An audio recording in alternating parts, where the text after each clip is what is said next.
Dark Hills Entertainment proudly presents the audiobook version of The Queen's Blade, written and read for you by Josh Adams.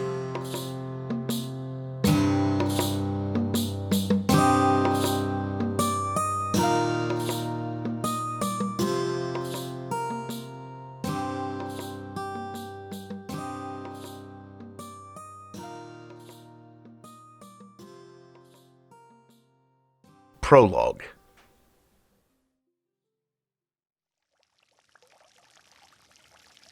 Terrace Ka opened his eyes. The darkness had crept up on him. When he had begun to meditate, it had been early afternoon. His knees felt cramped and his lower back was screaming with stiffness now that he had begun to come to. His mind wandered far from his body during his meditations.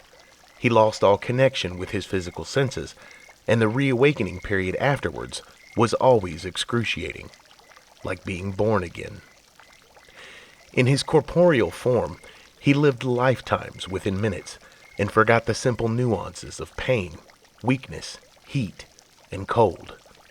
But he felt the damp, cool air upon his face now, his bare feet wet with dew from the evening mist settling in like a blanket of fog and shadow surrounding him. He had not felt the sun in many hours. He glanced to the sky above, where the moon sat low and full. It illuminated the wispy fog with a soft bluish glow as it descended upon the garden. "Hello, my old friend," he said in a soft, raspy voice. He was surprised to hear how weak and dry he sounded. Each meditation took a larger toll than the last, it would seem, and he felt hunger and thirst rise within him. A prickly tingling of sensation returned to his extremities, and his thoughts turned to his surroundings. He looked to the moon again and smiled. His smile turned to a wince as he moved to rise. The stone body of the great keep, the 1,000-year-old castle belonging to all the lands of them all, surrounded him, casting shadows through the hazy azure fog. A compendium of all the world's knowledge of the art of warfare, guile, and death. But it was far more than that, he knew. The complete history and collective knowledge of all the lands within them all were kept here, and he, its sole occupant and caretaker. He rose to his feet, his old bones cracking with every inch. He brushed the grass and dew from the knees of his purple robes, and stood hunched with his hands upon his knees for a moment, allowing the stiffness to recede. He fought to control the pain, feeling tendons stretching and muscles groaning from hours of misuse. He was no longer young, he told himself. For 2 centuries he had remained its guardian, and the last resident of the great halls of the library, and those years had taken their toll. The library had been constructed with a massive circular garden comprising of almost every species of flora the mall had to offer.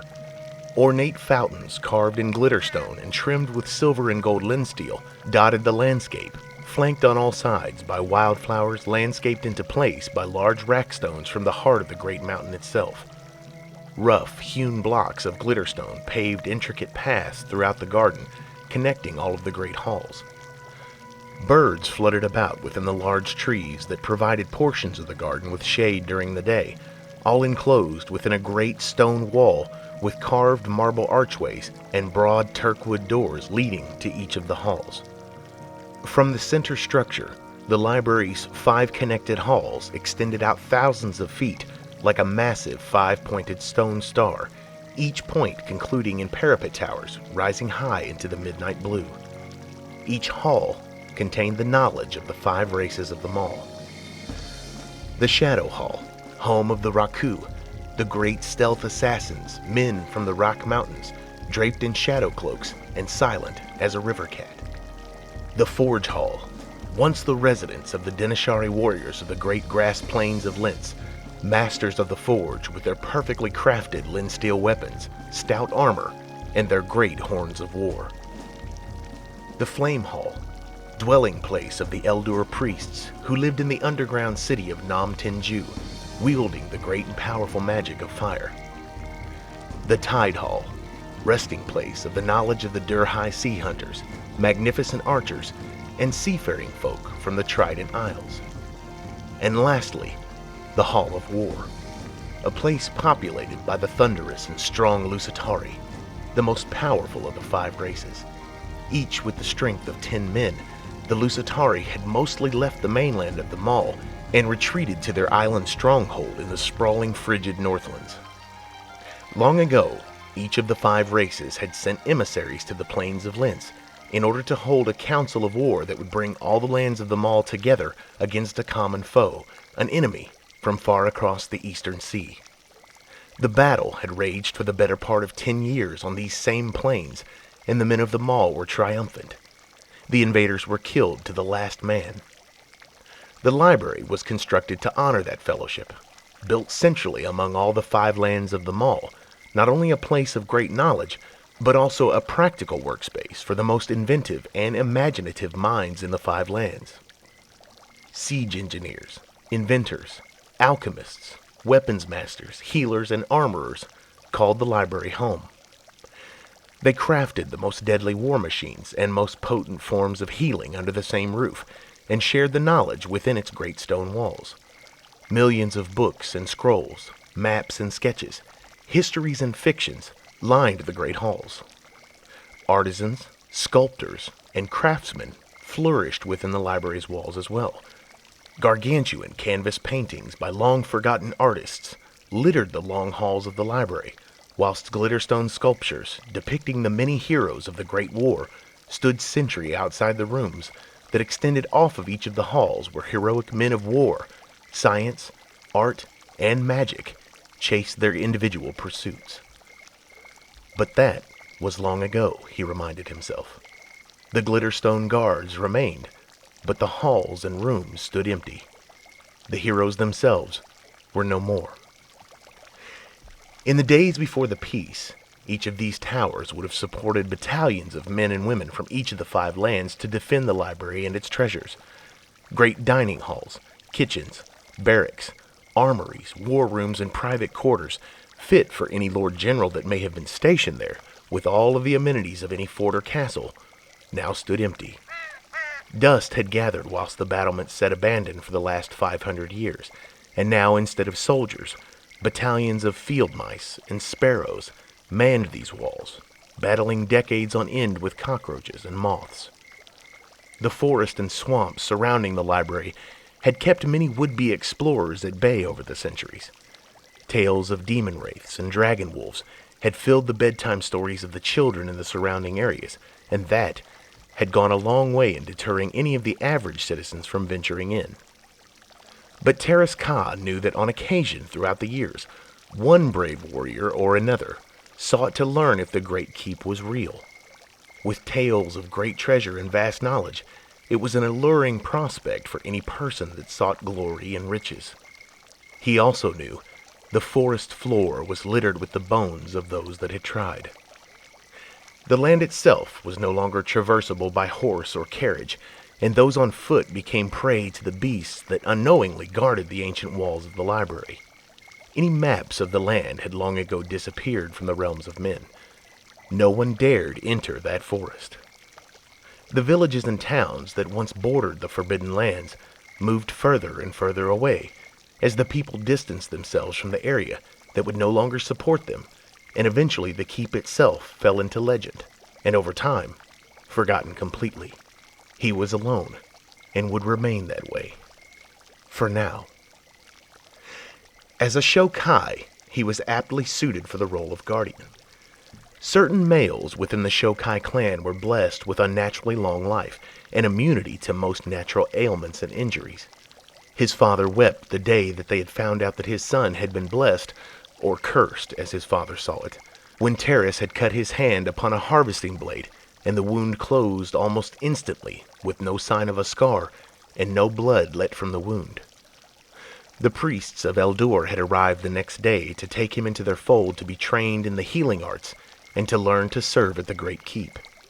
After years of rigorous training and a selection process, he was chosen from a group of 3 other boys that shared the gifts of the Shokai and was stationed at the library during its final years. Few remained at the keep even then. some stewards from the individual lands and their serving folk, a single contingent of Lusitari warriors led by a female captain, and a few starving artisans with nowhere else to go. Over time, the remaining residents of the keep left or died, and within time only the walls of the library and the moon above remained to keep him company. He had stalked the halls as a younger man, tended to his duties as guardian, slept, ate, and started the whole cycle anew day after day. Daily routine turned to redundancy, and he found himself bitter and sad for a time before coming to the realization, after almost 60 years of solitude, that no one else was coming. They have forgotten about me. Forgotten about this place, he told himself aloud one day, as he sat down to his morning porridge. Later that day, lost deep in his thoughts, he walked the tide hall during his morning rounds. A raven flew from one of the many open doors along the hall and startled Tereska, causing him to stumble backwards and lose his footing. He landed hard against a glitterstone statue of Martis the Spearman, the first king and guardian of the Trident Isles where the Durhai made their home. The weapon that Martis' statue carried was not made of glitterstone, however, and Terrace had to pry himself off of the Lynse trident that had pierced through his right shoulder. To his astonishment, the wound would not heal. He staunched it and treated himself according to the healer's books in the shield hall. He made a poultice after 2 days to stop the infection from spreading, but he was too late to stop the fever. He burned and raved mad with it for 6 days, alone, fearing death, but on the 7th morning, his fever broke. He sat that evening with his shoulder and arm in a cloth sling, looking out upon the dark forest as the sun set, and there he remained, stunned and confused, until it rose again the next day. I must do something, he muttered to himself. He was no longer healing the way he had as a younger man. The blood of the Shokai didn't mean immortality. He had been taught that. He would simply live longer than any natural man, and his wounds would heal quickly. But the blood of the Shokai was waning in him. If he stayed, then he would die here, forgotten and alone. The people would forget about the keep and its contributions to the world. He must find someone, remind them that he was there, waiting. He had decided to leave that morning. He packed his travel bag, crammed bread and salted mutton into a knapsack, donned his sword belt and cloak, and set out from the tower exit of the shield hall and off across the courtyard to the forest beyond. He was determined not to die alone, and for the first time in decades, he felt alive again. There was hope beyond the forest, towns, villages, and people that needed to know he was still here, and he stepped into the woodline confident and full of hope. A hope that lasted only a few hours. The dragon wolves had made short work of him. With their long reptilian snouts and razor-sharp serrated teeth, the beasts descended on him in a pack. Black as night they were, darting left and right to surround him as they came into a clearing where he had made his campfire the first evening. They lunged at him again and again, and with his sword arm still bandaged and in a sling, he was left at a disadvantage protecting himself. Their leader, an old gray beast with mangy locks of ragged hair draped across his vast reptilian head, paced the outer circle of the pack and watched as he used fire and steel to ward off one attack after another. When the gray beast had rounded the pack, it came up behind him while the man was occupied with its mates.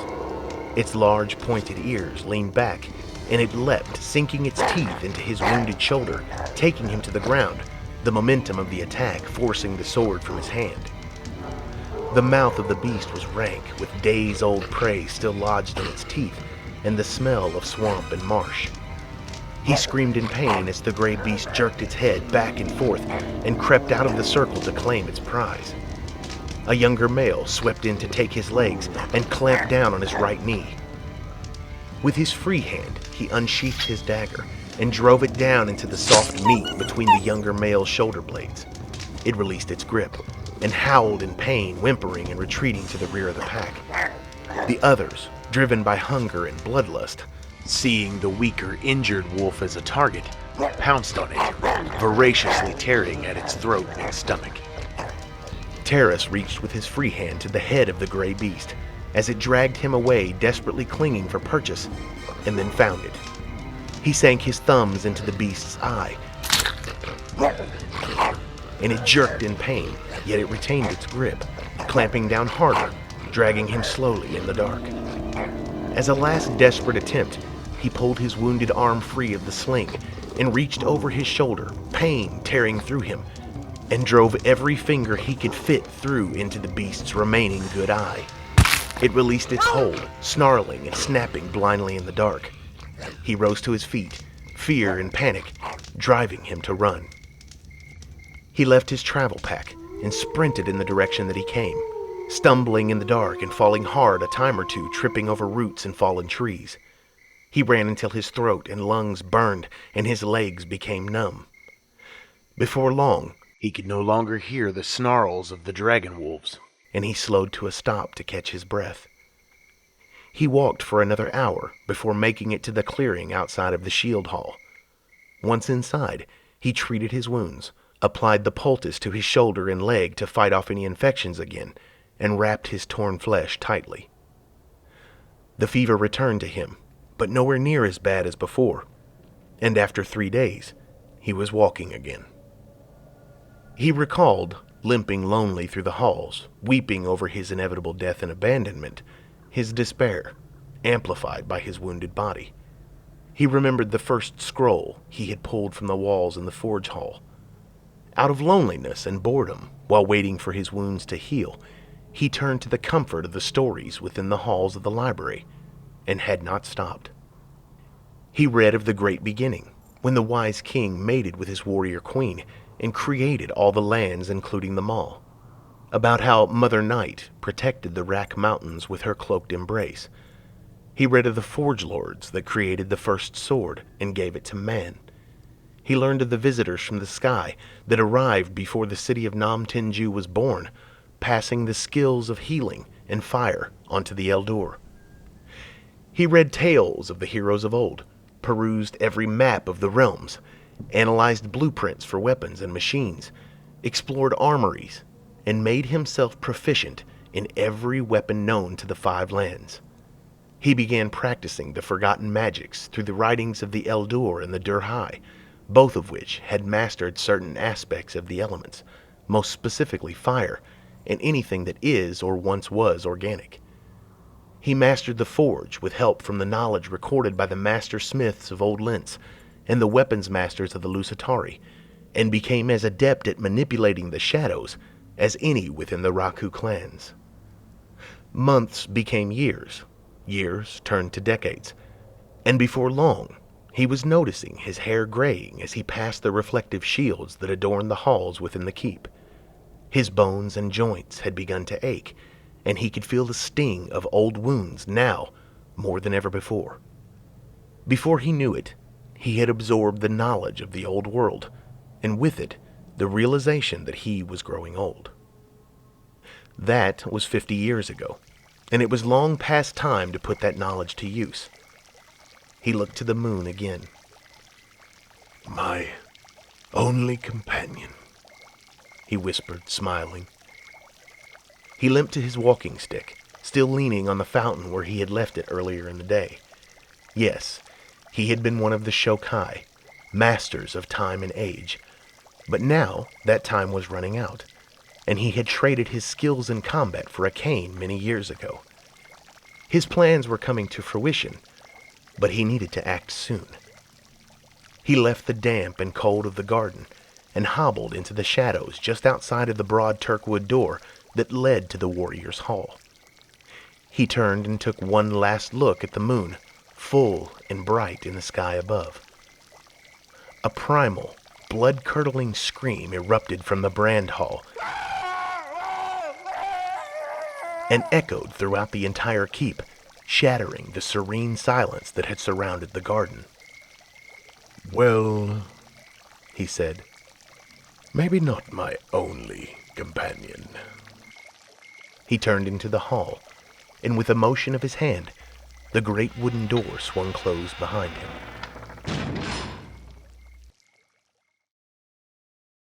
Chapter 2. A good thief is a silent thief, The big man yelled as he slammed the boy on the table. He pulled his whalebone-handled knife and held it to the boy's throat. but you, boy, you can't seem to keep your mouth shut. Artemis Cole sat in the back corner of the Maiden's Legs, the filthy hole in the wall that passed for an inn in the town of Darkholm, thanking the gods that he didn't have a conscience this late in the afternoon. His piercing gray eyes had watched the big man, whom he knew as Durg, toss the young boy around from one side of the tavern to another over some poorly planned heist that the boy supposedly spoiled with some sneezing. Word around the inn had been that Durg and his men had barely escaped a retinue of Lusitari mercenaries hired by a Darkholm merchant to guard a shipment of leathers carried by wagon from Lucian and bound for Darkholm to be sold.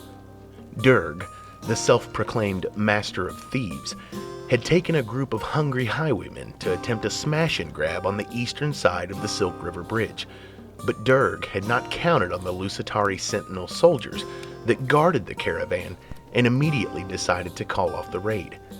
The boy, called Spit, had given away their position via sneeze at the exact moment that Durg changed his mind, but by then the Lusitari had found them out. Despite Durg's protestations to the contrary, the Lusitari judged them to be ambush thieves and began to deal with them as Lusitari do all thieves, which was to chase them down through the upper Emerald River Wood and beat most of the others to within an inch of their lives. Only Durg, Spit, and a few others escaped to make their way back to Darkholm, and judging from the noise level and tension in the Maiden's Legs, Durg was not happy about it. Bloody sneezing every time I turn around. I can't wipe me own arse without you bloody sneezing about it.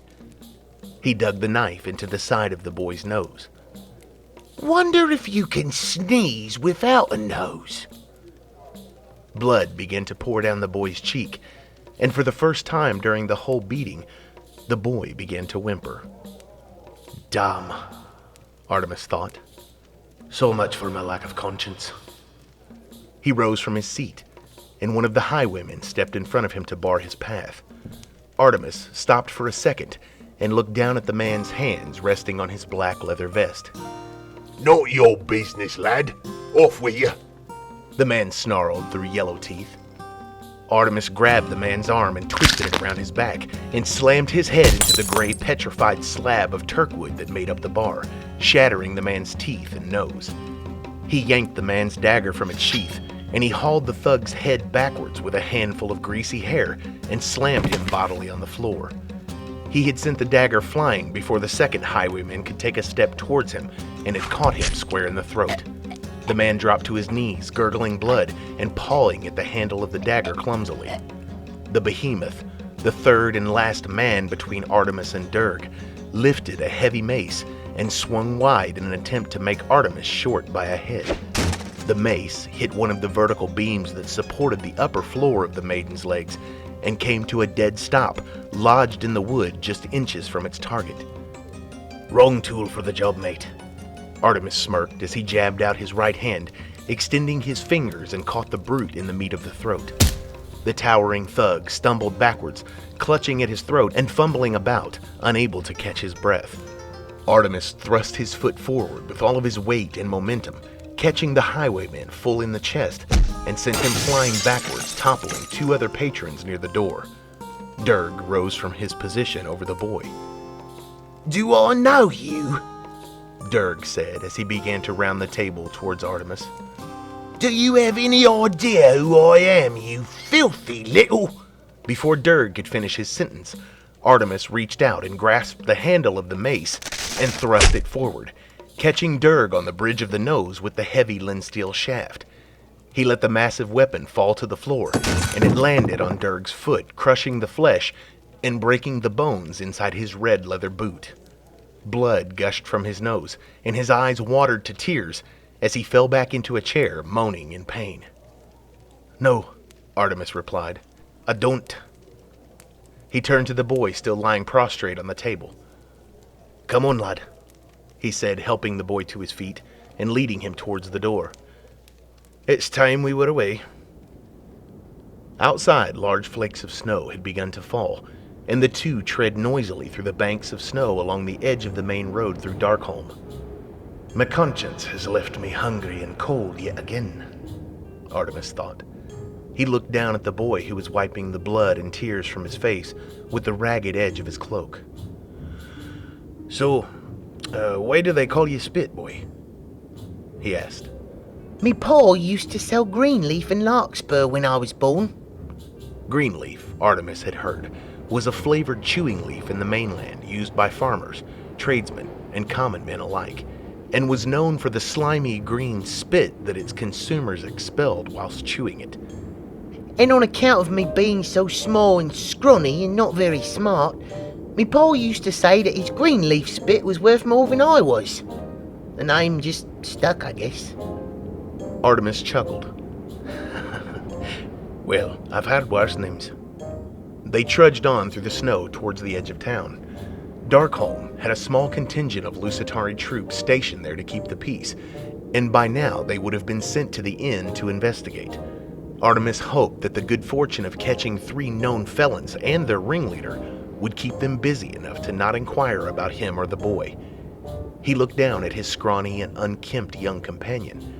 No older than 13 years, the boy must have had a hard life to be alone this far north of the mainland, where he claimed to be from. His oversized ragged cloak bore the tattered remains of a collar of squirrel fur, and his cloth tunic and breeches were doing little to fight off the cold of Darkholm. The wounds on the boy's face would need tending to, and he needed proper clothes, and from the look of him, he was surely half-starved. Have you any family here in Darkholm? Artemis asked, knowing the answer before it came. No, me lord, the boy replied. I came up with me father during the summer 2 years back, but he died our first winter up here on the road to Lucian. Dirk and his bunch found me begging in Flake and took me in. Thank the gods for small favors, Artemis thought to himself. He had heard this story too many times. Poor men from the mainland came looking for work as mercenaries in Lucian, dragging wives and children with them. The men would be killed in some far-off land that had hired Lusitari sentinels for any number of nefarious or noble reasons, and the families were left behind to survive on a widow's income, or in some cases, nothing at all. This boy's case was only slightly different in that his father hadn't even made it that far, and the boy had been left with nothing, trapped in a land he was unfamiliar with. Street leeches like Durg would often swoop in on impressionable types like Spit and promise riches and rewards for joining up with his gang. Pickpockets and sneak thieves is what they turned out to be mostly, and Durg and his lot rarely ever showed initiative for anything more than a few silvers the younger boys were capable of rounding up in a week's time. Durg and his lieutenants would take the lion's share and leave the boys with the scraps that remained. It was in no way an honest living, but when faced with compromising your morals or going hungry, it was easy to see how boys like Spit could make the choice. And your mother? Artemis asked. Died of the pox when I was still a baby, Spit replied. And no mother either. The boy's life became more tragic with every step they took down the snow-covered street. What do you mean to do with me, me lord? Spit asked, stopping in the snow. His posture told Artemis that he wasn't used to strangers asking so many questions of him and was wary of continuing until he knew where he was going. First off, we're going to get you some decent clothes and fill your belly. Then, we're going to get your wounds looked at. Artemis paused for a second. And lastly, I'm no lord. He turned and continued on through the snow. They reached the edge of town, and Artemis turned left to follow the outskirts road, the wide stone-paved outer road that encircled the whole of Darkholm. After several hundred paces, he came to a gray stone building with a long, blackened chimney rising from the rooftop above. A wooden sign hung from the chains above the door bearing 2 hammers crossed over an anvil, the mark of a blacksmith. Artemis rapped lightly 3 times on the door, and after a few seconds, footsteps could be heard crossing the thick wooden planks of the building's floor. The door opened, and a large barrel-chested man stood full in the doorway. He had a thick, bushy black beard, streaked with salty gray from ear to ear, and his thick mustache carried the yellow tint of someone who enjoyed the pipe. He wore a heavy leather apron across his midsection and thick rawhide leather boots with soles thick as planks. His hair was long and wiry and pulled back into a tail and tied with a strip of leather. "Have you any silvers, kind sir? Silvers for the poor?" Artemis asked mockingly. "You'd sooner have the toe of me boot in your arse than coin from my purse, you scoundrel," the large man grumbled in a low and menacing voice. The two eyed each other venomously for a moment, before bursting into laughter, and Artemis could tell at once that Spit was relieved. Artemis and the big man locked forearms, then embraced one another, the large man's arms practically swallowing Artemis. The embrace ended, and the great bear of a man gripped Artemis about the shoulders. "It's good to see you, lad," he bellowed. Artemis turned to Spit. "Spit, this is Ogre. Ogre, this is Spit." He leaned into the lad and whispered, "Told you I had heard worse names." He stood upright again and winked at Spit. Ogre welcomed them into the large front room of the building. Adorned with a large oakwood table and chairs, the room looked much larger inside than the building that held it. A roaring fire burned in the massive stone hearth, and Spit wasted no time seating himself next to it and removing his cloak.